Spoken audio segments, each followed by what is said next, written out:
MP DElEd वाले सभी प्यारे भैया बहनों का प्रोफिशिएंसी इन इंग्लिश का जो पेपर कल होने जा रहा है 13 जून को, ये पूरा पेपर और उसका सॉल्यूशन मेरे द्वारा आ चुका है जो मैं आपको बताऊंगा। सभी विद्यार्थियों को, सभी साथियों को इस क्वेश्चन पेपर को ध्यान से देखना है और अच्छे से इन प्रश्नों को याद करना है, क्योंकि 101% प्यारे विद्यार्थियों प्रश्न आपको परीक्षा में देखने को मिलेंगे। इसलिए आप क्वेश्चन को बिल्कुल मिस ना करें और अच्छे से याद करें। सभी बच्चों से मेरा कहना है कि माय डियर फ्रेंड्स, आप सभी बच्चे जानते हैं कि लगातार आपके लिए मेहनत में कर रहा हूं, तो बिल्कुल सभी विद्यार्थी, मेरे सभी प्यारे भैया बहन, वीडियो को लाइक कर चैनल को सब्सक्राइब जरूर करके रखें। इसके बाद आपका 16 जून को योग शिक्षा का जो पेपर होगा, तो योग शिक्षा का भी पेपर मेरे द्वारा बताया जाएगा जो परीक्षा में आएगा। तो ध्यान से सभी विद्यार्थी चैनल को सब्सक्राइब जरूर करें और अच्छे से इन प्रश्नों को देखें और याद करें, क्योंकि प्रश्न आपकी परीक्षा में ये आएंगे। सबसे पहले आपको प्रश्न दिया जाएगा कि चूज़ द करेक्ट ऑप्शन, यानी कि आपको करेक्ट ऑप्शन चूज़ करना रहेगा। क्वेश्चन नंबर फर्स्ट रहेगा कि वोकोइड्स आर आल्सो नाउ एज, तो यहाँ पर आपको आंसर के रूप में लिखना है प्योर वोवेल्स जो होगा, ये आंसर सही उत्तर हो जाएगा। तो यहाँ पर आपको प्योर वोवेल्स ध्यान रखना है, ठीक है।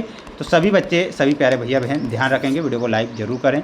वहीं अगला क्वेश्चन देखिएगा, ये रहा आपकी स्क्रीन के सामने और प्रश्न पूछा गया है the number of a consonant sound in English are, तो इसमें आपका जो सही आंसर हो जाएगा वह क्या हो जाएगा, तो यहाँ पर आपको 24 करेक्ट उत्तर के रूप में लिखना है। 24 यहाँ पर सही आंसर होगा।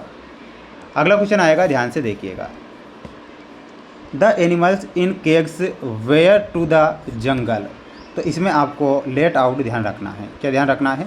लेट आउट आपको याद करके जाना है। 100% प्रश्न परीक्षा में आएगा। वहीं अगला क्वेश्चन आएगा, ध्यान से देखें there is water in the well, question क्या है कि there is water in the well. तो फोर्थ में आप ध्यान रखेंगे सभी विद्यार्थी, यहाँ पर आपको मच लिखना रहेगा। क्या लिखना रहेगा? तो यहाँ पर आप मच करेक्ट उत्तर के रूप में लिखेंगे।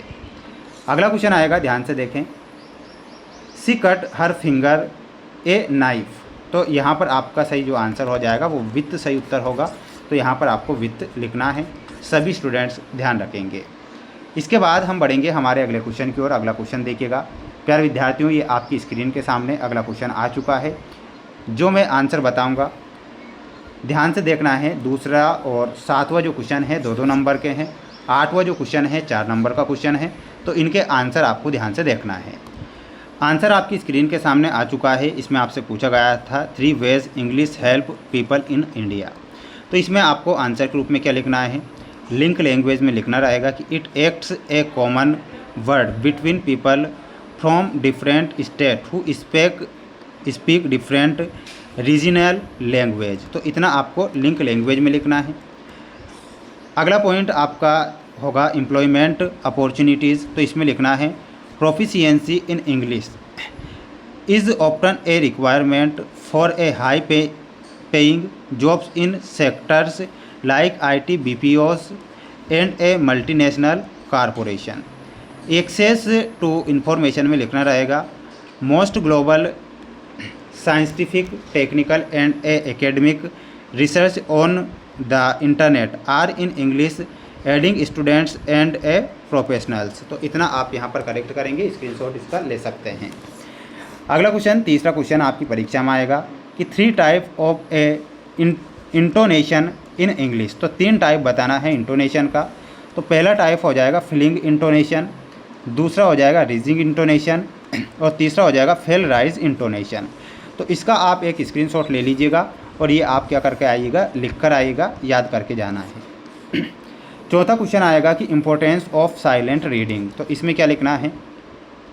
Silent reading is important because it improve concentration and allow for a faster reading speed since the reader down have a pronounced word allowed it also enhance comprehension as the reader can focus entirely on the meaning of the text। तो इतना आपको यहाँ पर 4th का answer लिखना है। Screenshot ले लीजिएगा। 5वां क्वेश्चन आपकी स्क्रीन के सामने है और आंसर भी है personal letter versus official letter क्या है? ये पर्सनल लेटर है, ये ऑफिशियल लेटर है। पर्सनल लेटर में लिखना है written the friend or a family using informal language a casual tone and no strict format. Official letter में लिखना है written for a business or a administrative purpose of a using from formal language a professional tone and specific structure subject and a formal solution. तो ये आप यहाँ पर correct करेंगे, इसका आप एक स्क्रीनशॉट यहाँ से ले सकते हैं। सभी स्टूडेंट